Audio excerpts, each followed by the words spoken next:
What's going on, y'all? I hope you're having a better day than me. I was coming over the hill of the ranch this morning, and there's bright sunlight right in front of the trail. So bright that you couldn't even see, and my windshield was all glossed over. Absolute nothingness. Bam! Just hit right into this tree. So it's gonna be fun getting that repaired, but it will not stop me from getting this video done. I hope you're doing well. You ever heard the phrase, stop, drop, and roll? Well, that doesn't work in hell. Somebody ought to tell these globalist politicians before they get down there, because it might help them out. Real quick, a couple people have said they were magically unsubscribed from this channel. It'd be kind of interesting if a bunch of y'all just look down below this video. If you know you're subscribed, check that it still says you are. And that bell icon next to that is everything. That bell icon makes sure you can never miss a video again. So be sure to click that. All right. In the deep south for sure, Midwest, hell, all over the place where people hunt, every good old boy worth his grain of salt at all is about to make his annual pilgrimage to deer camp. Beautiful thing. You hear the angels sing just then? But what happens is, unless you're, maintaining your ranch all the time like I do, you are basically not in that place for a year. You walk in and you cut on the lights, and bugs and spiders and just fly everywhere. It's a complete mess. The lights being turned on represents a crisis. And I think that Americans today are kind of treating this food and energy crisis in Europe a lot like we treated the pandemic in 2019. It's like, don't worry, it'll never make its way over here. Okay? So what I'm going to talk about today is pure mathematics, like it or not. Bottom line is, y'all know, as I know, nobody grows crops in a humongous place like New York City or LA. I mean, it all gets brought in. There's no food there. LA can grow crips just fine, but crops not so much. This madness we're seeing keeps going on in 2023 with war and inflation. I think you're gonna have one or two scenarios. You're gonna have empty shelves, or you're gonna have food that is on the shelves that's so expensive that nobody can buy it. I mean, hell, who can buy food right now anyway? The average family is really struggling to buy food. Food's higher than a Hunter Biden prostitute. I mean, who can afford it?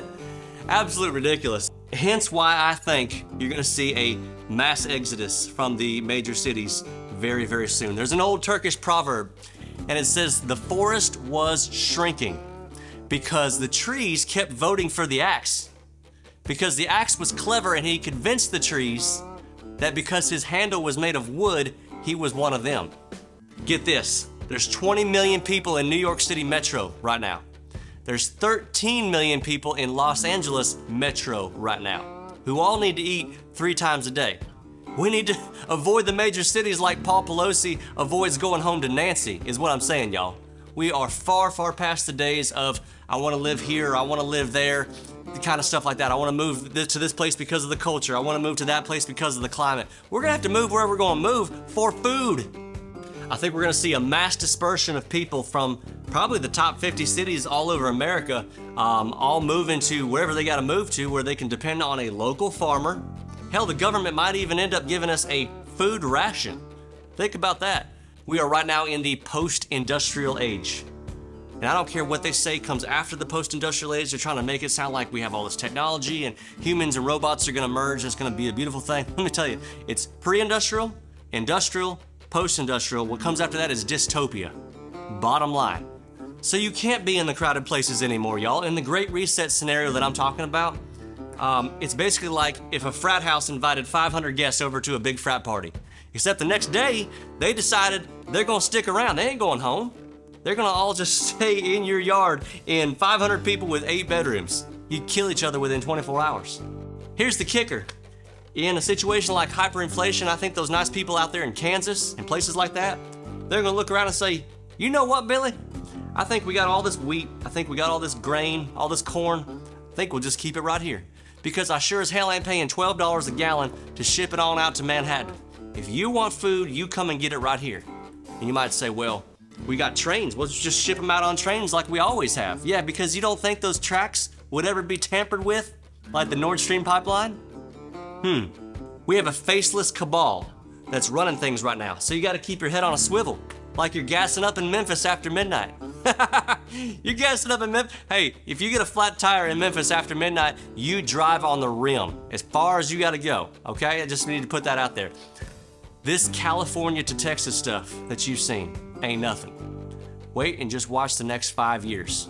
if we don't have a miracle. Wait and watch the 5 years, because we've seen political refugees. Wait till you see food refugees. Then it really gets interesting. If we lose our cities, we lose our strongholds.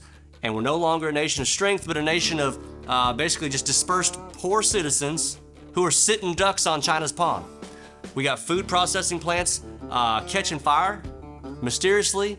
We got fertilizers not coming in for next year that we need. We got random fields of cattle that are showing up dead.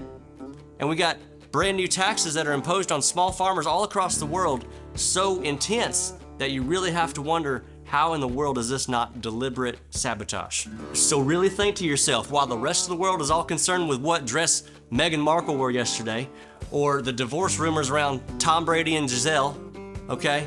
Y'all who have eyes, open them up, pay attention, because it's way too late to rouse the sheep. It's time we wake up the lions. God bless you. Y'all be good.